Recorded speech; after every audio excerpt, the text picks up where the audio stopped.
it's time to sit back and relax with your favorite drink. And listen.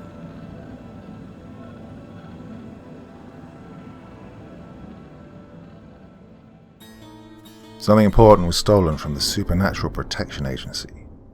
We have to get it back. May 13th, 2003. After my first excursion into the supernatural, I had a relatively eventful few months. I worked several jobs, met some new people, discovered new creatures, and risked my life a fair amount of times. I even was in on a rather impressive heist at one point that led to me laying low for several weeks. But the point is, I've been active. I'm sure I'll eventually get around to telling all the stories of the past 3 months, but for now, you'll have to be satisfied with this one.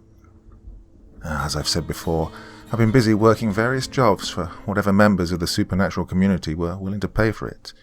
It's brought me to some interesting places.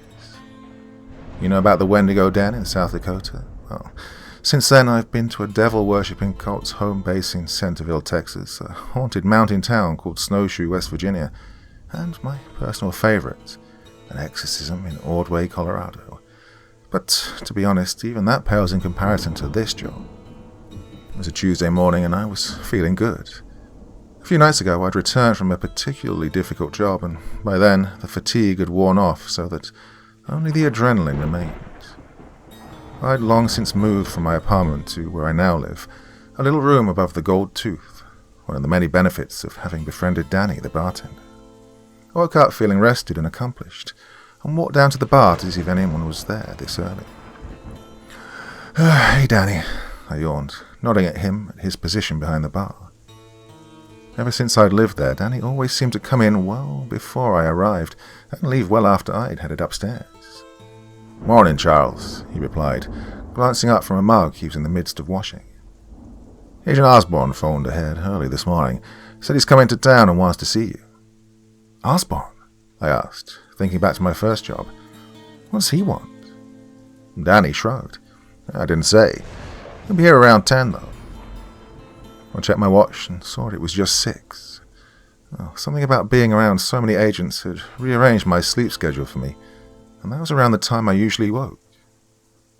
Well, I guess I'll have to see you, I said, sitting down at the bar. I'll have some eggs when you get the chance. Sure thing, Danny nodded, walking off into the kitchen to inform the cook. I'd met quite a few people since my first day at the Gold Tooth, but I hadn't bumped into Agent Osborne since he'd convinced me to become a full-time contractor, which had been the very same week of the South Dakota job. He'd left me with the confounding explanation that he had a backlog of business in Roswell, and sent me off into the world of the supernatural to fend for myself. If he was back in town, I figured the least I could do was buy him a drink. However, as I would later realize, Osborne wasn't coming to New York just to catch up with me over drinks. No, it was a much more interesting reason, although it was certainly more dangerous as well. 10 o'clock rolled around, and with it came Osborne. His punctuality was like I remembered it, but very little else remained from our previous encounter. His face was unshaven and, like his normally meticulous suit, was disheveled. His eyes were slightly bloodshot, like he'd spent an unhealthy amount of time without sleep, and they darted around the bar for a moment after he entered. Agent Osborne, you look like... I said, but trailed off, searching for a comparison. Oh man, you look terrible. What happened in Roswell? Roswell, he sighed, walking over to the bar. Oh, Roswell was fine. Nothing to write home about. That was months ago, though. Well, what have you been doing since then? I asked as he sat down next to me. That's why I'm here, he told me. There's a bit of a problem. Intrigued, I sat forward. What's wrong? It's about that thing in Santo Domingo, Danny interjected, having listened in on the conversation. Yeah, I heard about that. Oh, some heavy stuff. It's more than just that, Osborne replied. It's connected to a world of other things. Oh, if Santo Domingo was my only problem. What happened in Santo Domingo? I asked. A disaster, to sum it up, Osborne told me, running his hand through his hair. Started with a woman, absolute nut job, named Iris Bowden. She's past the Clarkson threshold. Don't know how, but she is. Right, sorry. Clarkson threshold is what we call the line between civilian and supernatural. Anyway, this lady knows about our world. Like I said, she's a bit crazy. So one day she wakes up and decides that we're not running things right. It's up to her to fix things. She puts together this nifty little contraption, a device that was designed as a sort of beacon for supernatural creatures that summons them. Well, she sets it off under a highway overpass in downtown Santo Domingo. Dozens of creatures show up at her little party invite, end up causing plenty of trouble, and I have to clean it all up. The worst part is, she gets away in all the confusion. I've been tracking her with relative success until around a week ago, when she just, disappeared, right off my radar. She was on the road, stopped at a rest stop, didn't come back. I waited for him to continue, but after a moment it became apparent that he was waiting for me. Well, I don't know what to say. Sounds like she's gone. Yeah, she can't be gone, Osborne said, shaking his head. He looked at me with his tired, bloodshot eyes, and I could tell there was more. She can't be. What else is there? I coaxed. He sighed a deep, regretful sigh, and then elaborated. There's a lot more. I didn't realize it until far later that we should have, but, she wasn't working alone. She had a partner stateside, and while half the agency was shipping out to deal with her stunt, this mystery partner was able to get into our compound and steal what we like to call the WAF drive.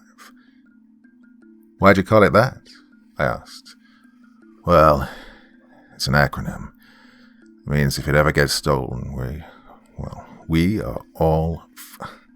All right, that's a bad drive to get stolen, I interrupted. What was on it? It contained designs that were given to us nearly 40 years ago. Designs for a weapon with a scary amount of power. The kind of thing that, warrants an acronym. Well, that didn't really answer the question, I said. What was the weapon? That's the thing, he replied, wagging a finger at me. I don't know. All the higher-ups will tell me is that it's some dangerous, deadly weapon that's going to mean a lot of trouble if she can put it together. Where was she when you lost her? I asked. Going east across North Carolina via the I-40. Stopped at a gas station in a town called Hickory. All right. What happened from there? I continued. We established a perimeter around the gas station. When there were no tracks signifying an escape had already been made, we went in.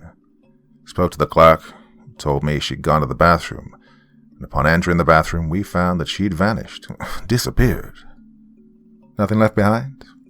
No, barring some stray energy signatures that couldn't be traced to anything, Osborne replied, putting his head in his hands. That's where we've been for about a week now. No leads, no clues, nothing. So you came to me? I asked, a grin creeping onto my face. Well, when all is lost, the mighty Supernatural Protection Agency comes crawling back to the lowly Charles Kelly. Figured she's a civilian. You're a civilian, he offered meekly. You think like her. You could maybe offer some insight into what she did. Well, truly honored, I replied, patting his shoulder. What's more, I think you might be right. Do you? He mused miserably. Why is that? 'Cause I might just know where Miss Bowden is, I told him, and his eyes widened. Oh, you do? He asked, gripping me by the shoulders. God damn it, Kelly, I knew it. All right, let's go. Take me there. We can get this over with. Well, it's just a few minutes away from here. Did you drive? I asked, standing up. If we go now, we might be able to time it right. Yeah. Let's time it right, Osborne said, jumping out of his seat and nodding vigorously. Go on, I'll drive. Now, I may not have been being completely honest with Agent Osborne. I didn't know where Iris Bowden was, but I had a hunch I knew a guy who did. You see, in my months working paranormal jobs, I'd met quite a few characters, some more savory than others, but then again, some less useful than others. And the man I was taking Osborne to, well, he was neither. Danny had actually been the one to introduce me to Gordon Douglas a few months before that. I told him I needed a certain bit of knowledge, and he told me Gordon was the man to see. Gordon's place of business, if you'd even call it that, was just a few blocks over, on West 26th Street. He operated out of an abandoned department store forgotten by New York's overworked DPW, and I think he lived there too. He had a few friends with him, all of the same general build as him, short, gangly, eyes darting around suspiciously, and when Osborne and I entered, they seemed to jump slightly, all eyes quickly snapping to focus on us. "Gordon, it's Charles," I said, holding out my hands in a subtle gesture to show that I was unarmed. "Charles, yeah," Gordon called across the empty room, nodding to his friends before shuffling over towards us. "It's been a while, my friend. Where have you been? What do you know? Got anything for me? Who's he?" Oh, the barrage of questions was normal. It was as if discovering information was in his nature. If I wanted a bargaining chip, though, I couldn't tell him anything. "Gordon, I need some information," I told him, ignoring his questions. "Then you've, come to the right place," he said, his head bobbling ever so slightly as he spoke. Come in." He waved us deeper into the dark, musty store, behind even where his friends were, and proudly led us to several tattered couches he referred to as his office. "Have a seat and don't be trying anything." He subtly directed the second part of that sentence to Osborne. "We're going to get along just fine. I know that, I do." I saw Osborne glance over his shoulder, and I followed suit, noticing what he must have. The group of strangers had moved to stand shoulder to shoulder, obstructing a path of easy escape. "So, my friend, where have you been?" Gordon asked. I turned around to see that he'd already sat down. I took a seat on the couch across from him. Talk to me. It's been too long." "Well, I've been staying busy," I told him, nodding as Osborne gingerly took a seat next to me. Busy pays well, eh?" Gordon replied with a smile. "So, what's this information you want to know?" I nodded to Osborne. "Anything you have on this Iris Bowden," he said, reaching into his pocket, a move that seemed to startle the group watching us. He paused and said, "It's just a picture. Gordon held a hand out to his friends. "It's fine, fellas. Any friend of Charles is a friend of mine. Show me your picture, yeah? Show it to me." Osborne resumed, producing what seemed to be a driver's license photo of a girl far younger than I'd expected. Maybe 16, curly brown hair tumbling down the side of her head, and a strange, oddly determined look in her grey eyes. Gordon took the photo, examining it for a moment, and tucked it into his pocket. Osborne seemed like he was about to protest, so I dug an elbow into his ribs and shook my head. Of course, yeah, I know Iris," he nodded, sitting back on the sofa. "She's gotten up to some trouble now, hasn't she? Isn't that right?" "Trouble might be an understatement, but yeah," Osborne said. "Can you tell us anything about her current location?" I asked. Yeah, my friend, he tracked her to Hickory, North Carolina, and then she disappeared." "Iris Bowden, yeah. Stole the drive, didn't she?" Gordon asked, a slight smile spreading across his face as Osborne struggled to contain his shock. "Yeah, I know Iris, don't I? Didn't help her, though. No, sir." "You mean she wanted you to help her?" Osborne asked, surprise still plastered across his face. "Everyone wants me to help him," Gordon replied, tapping a finger on his knee, a tick I'd seen before in meetings with him. "Yes, they do. Everybody comes to Gordon Douglas. Everyone who wants something done." "What does she want done?" Osborne asked, surprise turning to suspicion. "You didn't help her steal the drive, did you?" "I did not. No, I didn't. Oh, she did have information," Gordon replied, wagging a finger. "Yes, she did. Good information, too." "So what did you give her?" Osborne asked, his suspicion growing. "I didn't give her what she wanted to know. I did not. Because that was too valuable," he said, clicking his tongue. "I did give her information, though. That's how the deal works. Yes, it is." "What did you tell her?" Osborne said through gritted teeth. "Well, that's information, isn't it? I'll tell you all about that, but you need to give me something. That's how the deal works. Osborne, calm down, I hissed, instantly grimacing as Gordon's ears perked up. Osborne, is it? Gordon asked, smiling. That's information, that is. I'll tell you what, Osborne. You're remarkable, aren't you? I think... Osborne's an agent, I blurted out before he could continue. He works for the SPA, and he's good at his job, one of the best. Very good, very good. Gordon nodded, smiling. What was that for? Osborne whispered, wary of the long looks he was now getting from Gordon's friends.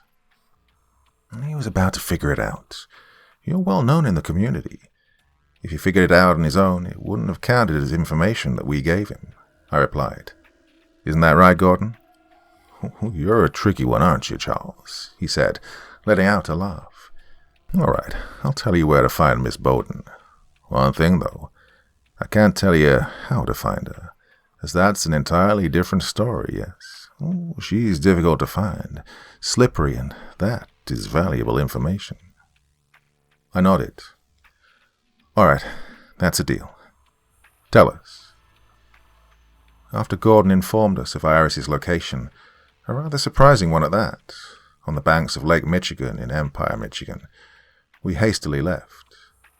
Osborne was a little annoyed at having to deal with a man who had obviously done business with a fugitive, but he had information. He had a location, which is a hell of a lot more than he had before I introduced him to Gordon, so he was practically bubbling with excitement as we walked to his car. It was strange, seeing him so open, emotional. I'd always had him on about the same emotional level as, I don't know, a grey shirt. Something was bugging me. Hey, Osborne, I have a question, I told him. Yeah, he replied. How did that 16-year-old girl manage to trick the entirety of the SPA and steal your most protected item? I asked. He nodded, turning somber on a dime. That's exactly what we've been trying to figure out. You didn't think it was important to mention to me that we were looking for a child? I returned, shaking my head. Would that have changed how you went about things? He asked, raising an eyebrow. She's a criminal. Doesn't matter how old she is, she's putting humanity at risk. We reached his car, and as I went to open the passenger side door, Osborne reached out his hand, pushing it shut. Look, I need you 100% on this, if you're going to help. I hope it doesn't come to this, but we might have to kill her. Everyone on the case needs to be willing to take the shot. Well, I didn't know what to say. He caught me off guard. Didn't know if I'd be able to kill a child. But I sure as hell wasn't missing out on this case, so I did something that, whenever I do it, I come to regret. I lied. Yep, I am. Part 2. May 13th. We're making our arrangements to fly to Michigan as soon as we left Gordon's. Osborne was the one making most of the calls. Not many people were going to notice I'd even left. The flight was for 7 that night, so Osborne and I parted ways after he dropped me off at the Gold Tooth. Didn't have much to do, so I simply killed time until around 6:30, when I hailed a cab to JFK, where our flight waited. When Osborne greeted me outside the main entrance, I was surprised to see he'd packed a bag, as he told me we wouldn't be there long and packing was unnecessary. However, he explained that it wasn't clothes, it was a collection of tools that he believed would come in handy during the case, and we then entered the airport. His badge got us through security quickly, and before long we were seated, waiting for takeoff. Uncle Sam had seen fit to send us first class, so I was sitting across from Osborne in a large, cushy seat, trying to ignore the envious looks of the coach passengers. So, I began, but Osborne quickly shook his head. Not yet, he interrupted, nodding to the passengers. Come on, Kelly, rookie mistake. As the passengers slowly ambled on, I watched. People watching is sort of an inherent hobby of people who notice things, and I've grown accustomed to the way my mind jumps to it when I'm not actively doing anything. I saw a woman lugging a large suitcase filled to the brim with clothes that she was certainly going to try and stuff into the overhead compartment. I saw a man with what looked like a carton of cigarettes forming a lump in his back pocket. I saw 2 little girls who looked like twins holding their father's hand. Then I saw a man, and he saw me. He had long, thin white hair that was strewn across his face, though it seemed like more of a fashion choice than due to whatever natural causes might produce the look otherwise. He was dressed strange as well, and his clothes looked normal, but I couldn't shake the feeling that there was something off about them.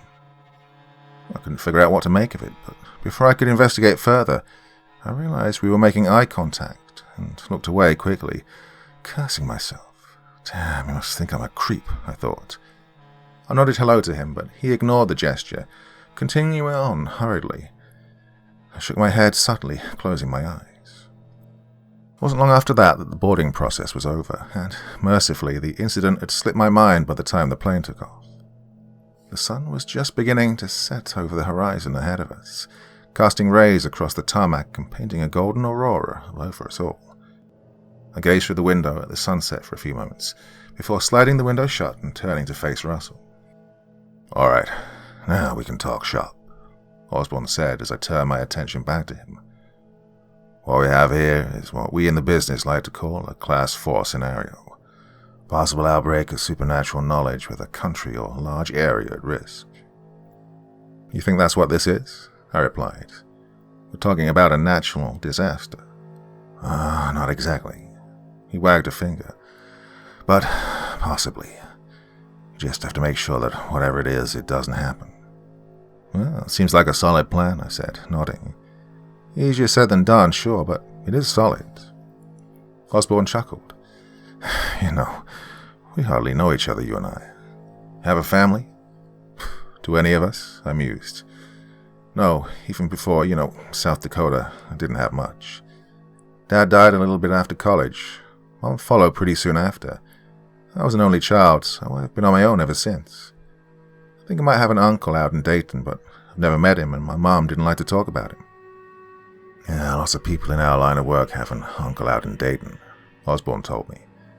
"Might be something to look into, but yep, a lot of us have similar stories to you. No family means you don't have much else going on. It means you have more time to find things, like the gold tooth." "How did you get involved with all this?" I asked. "I mean, someone who's been in on it. Were you ever out of the loop?" "Oh, surprisingly enough, given my general display of excellence, yep, at one point, I was out of the proverbial loop," he told me with a sigh. "That seems like a lifetime ago now, and to be honest, I've all but lived a lifetime since then. There's a few paths you can take that end with a job at the SPA, and mine's probably one of the less common ones. I was an FBI agent, and as you might figure, most FBI agents who are good enough to go to Clarkson simply get sucked up by the supernatural branch. I didn't do so well with the government, though, and often rubbed my superiors the wrong way, which I assume is why I never was offered a position, but it's never been confirmed. Well, much like you, though, I stumbled across this world accidentally. I was working a case in California, just your run-of-the-mill racketeering ring. There were a few odd deaths. Both sides, all with the same MO. So we were thinking there might have been a rogue vigilante or something of the sort. We tracked him down to a forest a few miles away from where most of the murders had occurred, and since it was night, we were tracking their heat signatures. I sent a team in to do some recon. They never came back. No gunshots, no shouts, not even any word over the radio. It just disappeared. So I decided to lead an assault squad myself to retrieve them. We found them, but, well, they weren't them. They had these blank, empty looks in their eyes, and when they spotted us, they opened fire. So, long story short, I was one of the 3 agents to make it out of the woods alive. One's in a mental institution. The other's retired in the Bahamas, under constant government surveillance. Both options were offered to me, along with a job, and, well, here we are." "Really? That's interesting," I said, nodding. "How long have you been with the SPA?" "Since '92, he told me, taking a deep breath in. "Yeah, no, I don't look a day over 23, but I've been in the business for quite a while." "Whew, I'll be damned," I said, nodding. He certainly did look good for his age, I'll say that. We took the plane ride as an opportunity to get to know each other a bit better. I'd certainly become more experienced with the supernatural in the months since I discovered it, but Osborne, well, he was an expert, and given that he'd been the one to save my life back at the Gold Tooth, I felt a sort of connection with him, almost like he was my mentor. The flight was a little under 4 hours, so we arrived a little before 11 o'clock in Traverse City, facing a half-hour drive before we even got to Empire. I offered to drive despite my fatigue, and Osborne gladly handed over the keys to the agency car that had been waiting for us at the airport. We didn't make it 15 minutes before I noticed something. I wasn't sure, but it seemed as if a nondescript grey sedan was following us. It would speed up when I sped up and slow down when I slowed down, so I decided to tell Osborne about it. "Hey, you see that sedan?" I asked him, subtly nodding my head over my shoulder. "Yep, what about it?" he asked, after sneaking a glance in the rearview mirror. "I think he's following us," I told him. "I've been playing around with him for a bit, and he's been sticking with us." "You locked yourself in your apartment for a day because you thought I was stalking you," he reminded me in a careless tone, but I could tell he was keeping an eye on the sedan. "Yep, well, I was right," I reminded him.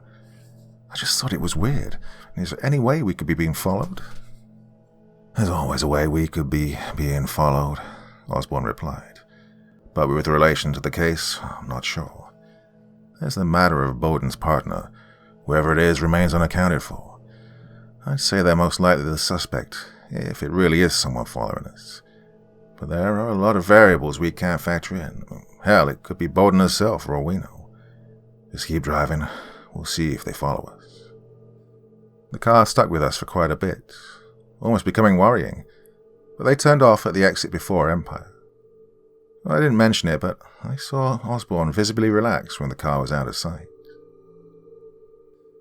Once in Empire, I was beginning to regret having stayed up during the flight to talk to Osborne. It was close to midnight, and while he wasn't showing any signs of slowing down, a skill I'm sure he'd learned with the FBI, I was considerably more burnt out after a long day. After passing a small pond to our right, we entered the downtown area of Empire.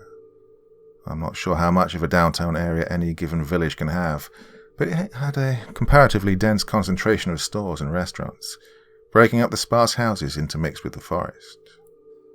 As I drove down the main road, I asked, "All right, where are we headed?" Osborne produced a small device from his inside jacket pocket and held it up.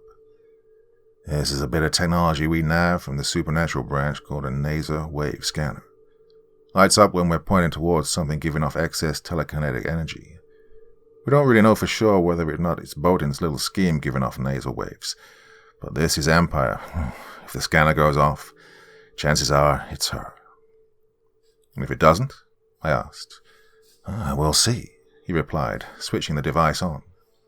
As soon as he did, the screen began to grow rapidly in brightness, almost to the point where it was difficult to drive, and after a few moments, a small whine began to emit from it as well. "What the hell?" I exclaimed, shielding my eyes from the blinding light while trying to maintain focus on the road. "Warn me before you turn that thing on, man." Sorry, I didn't know I was going to do that," he replied, hastily switching it back off. "I assure you, I've never seen that before, What does it mean?" I asked. Whatever we're looking for, it's powerful. More powerful than anything I've ever seen, that's for sure," he told me, a grim tone settling into his voice. "What's more, means we have no idea where it is. If it's emitting that many nasal waves, this is going to show the same reading if we're 10 miles away, pointed in the wrong direction. Suppose if we were right next to the thing, it might, explode or something, but beyond that, we're in the dark. If it's got that much telekinetic power, don't you think it already knows we're here?" I asked. Could be," he replied. "There's no way of knowing. Nasal waves are a fickle thing. They could be produced by any number of supernatural abilities. We're walking in blind, so we have to be ready for anything." "Well, it doesn't seem smart," I noted. "Isn't there, gear we should have?" "There's some odds and ends in the trunk, but nothing my clearance level can get will so much as put a dent in whatever we're dealing with. Hell, I don't even know if the agency has anything that can put a dent in it, Osborne said.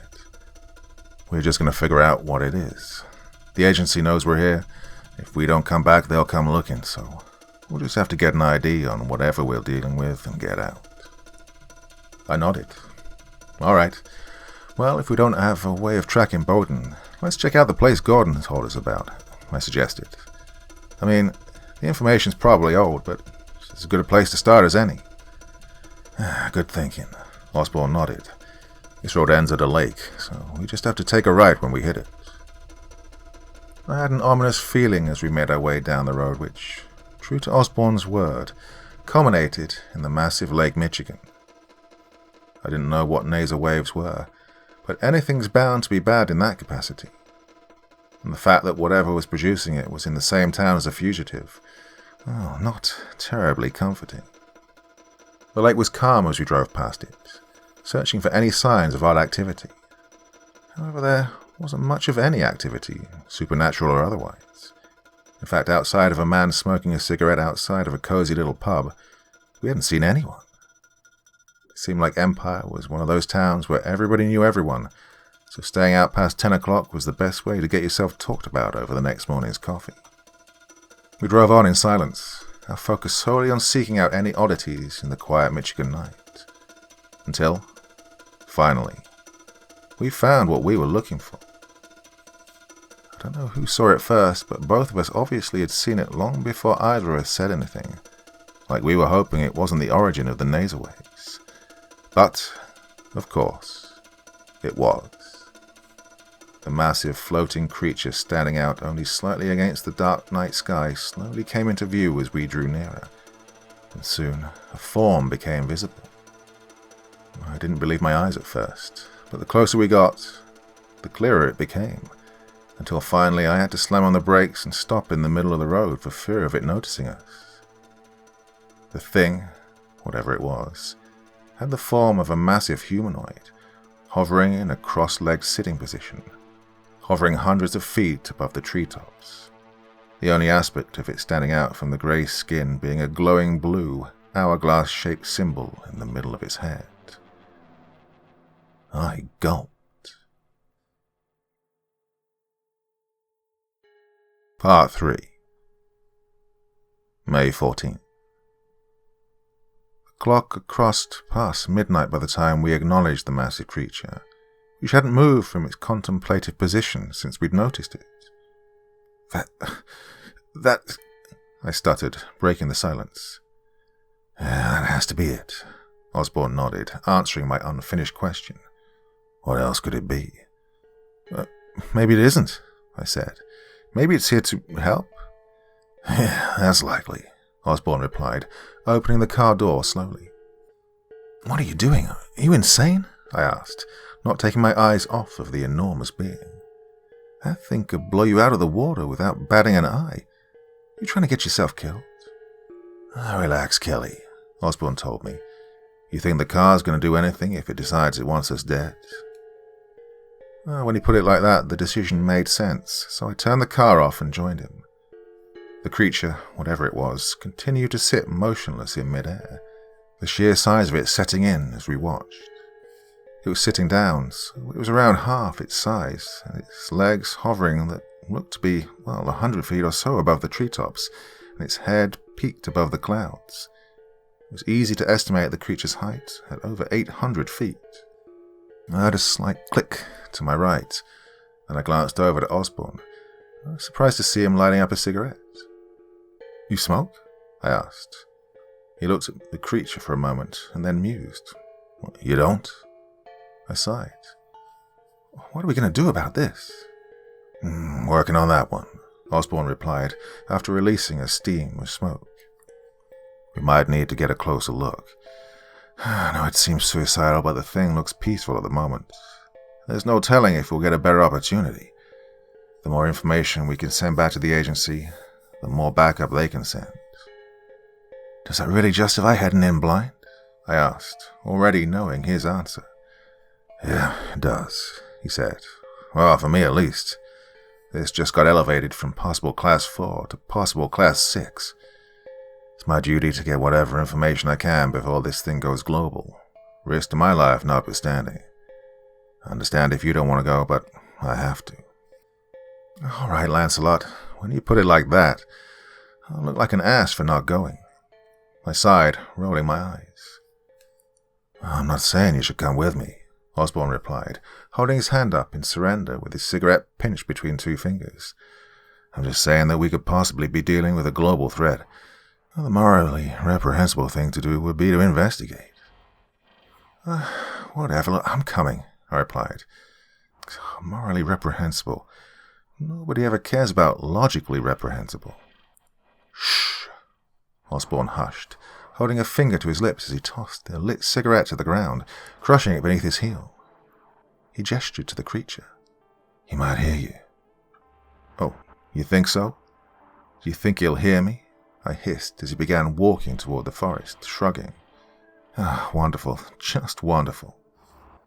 I took a step to follow the agent, but paused for a moment as his earlier words echoed through my head. Everyone on the case needs to be willing to take the shot, he told me. I knew I wasn't prepared to do that, no matter what this 16-year-old girl did. She's just a kid. I bit my lip. It was against all I believed in. I always believed that people could change and that kids make mistakes. I mean, killing kids is bad, right? Anyway, I ran to catch up with Osborne, who was already locked in. Alright, I have a few scanners and this camera. I'll grab some pictures, take some readings, and then we'll be out of here. Alright, I said. The creature, in all its massive oddness, seemed oblivious to our approach. An idea dawned on me, and as we entered the tree line, I said, Hey, if you're taking readings, give me a pistol, I'll cover you. You trained? He asked suspiciously.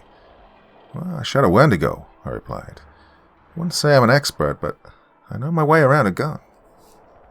He glanced back at me for a moment. I suppose you're right, he said, sliding the pistol out of its holster. If you get jumpy and put a bullet in me, I'm having you declared an enemy of the state. I'm not 12 years old, I replied, rolling my eyes as I took the gun. Once he turned back around, though, I quietly released the magazine from the gun, slipping the cartridge into my back pocket. With the gun unloaded, I felt much better about the scenario, even with the ominous creature looming above.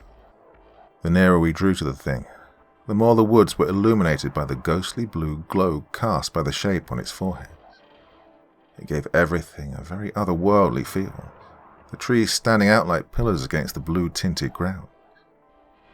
Even in the midst of spring, as the tree cover spread out overhead, rays of blue light somehow made their way to the ground, penetrating the thick layer of foliage. Osborne and I stopped short of a clearing after around 5 minutes of walking. He had a finger to his lips, slowly kneeling at the tree line, and I joined him. Right before the tree line there was a scattered array of what looked like natural debris. There were logs, bushes, plants, all cast about like they'd been thrown by a tornado. It didn't look at all natural, at least the assortment of it all. When I took another look at the clearing, it became apparent why. The clearing wasn't natural. There had been trees there, apparently only until very recently, and what grass was left around the edges of the clearing was matted down, like someone had raked it feverishly.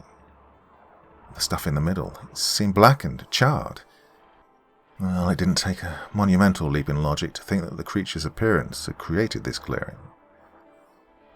There were 2 other people in the clearing.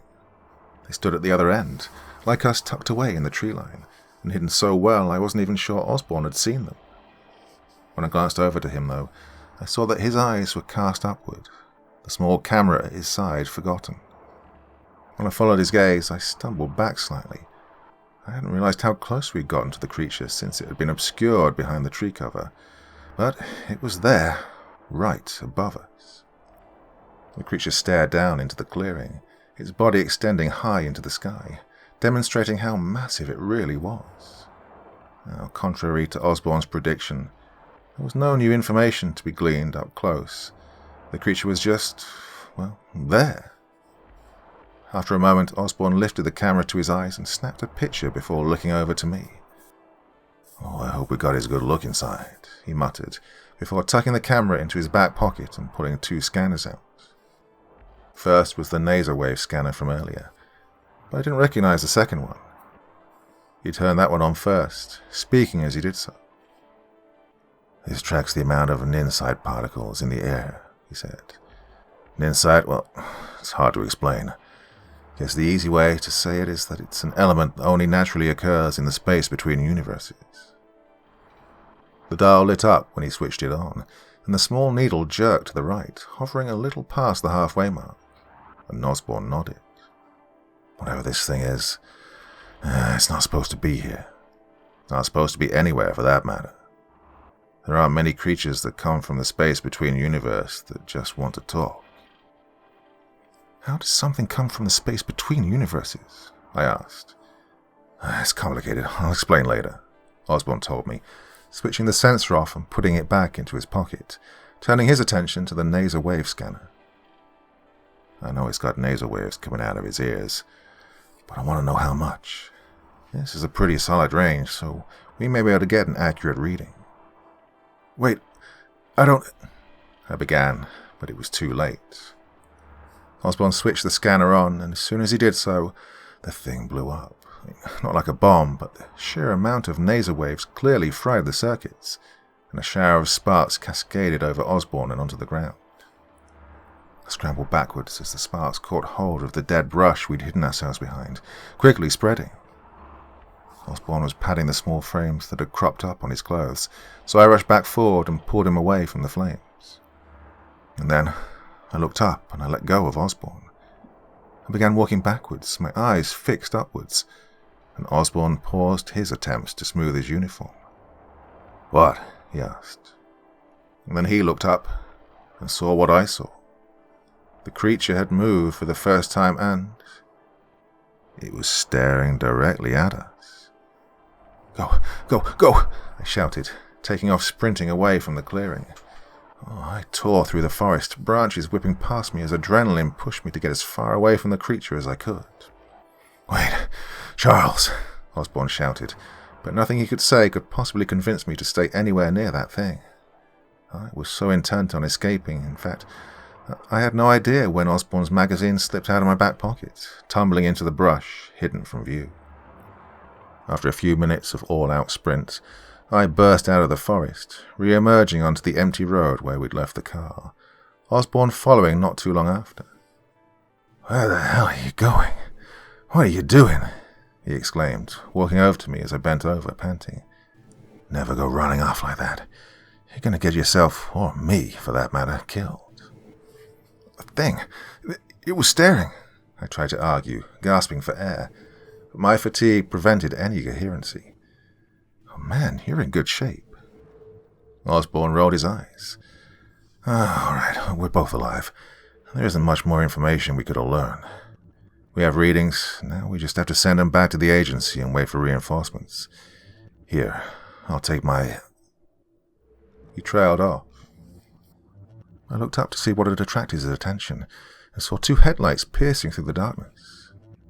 I suppose that, looking back, a car driving down a road isn't terribly suspicious, but it was the first car we'd seen since entering Empire, and we had a strong and accurate feeling that it was connected to what we'd just seen.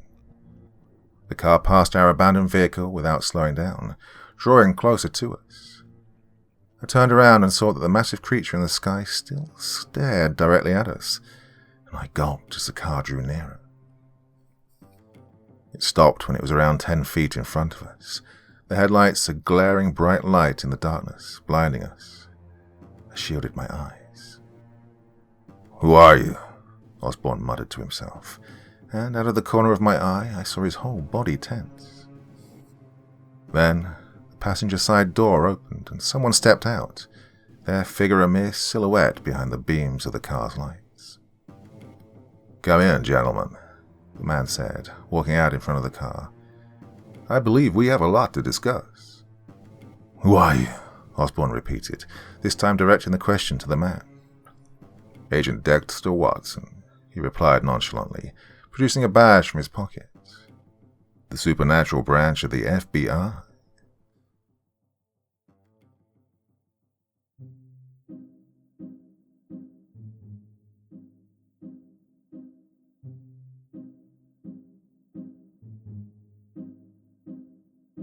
So what a hell of a story this is lining up to be.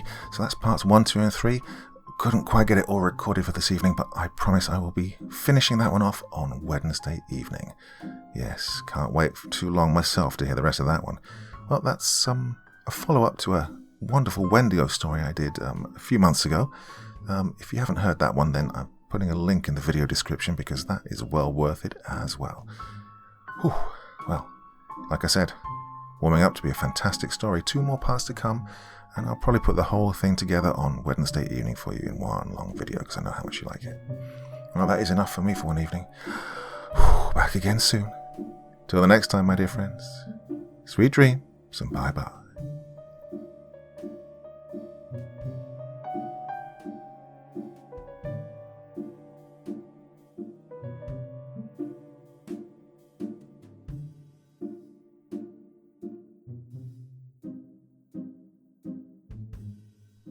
Thank you so much for taking the time to listen to this story today. It really means a lot to me and to the author of the story, of course.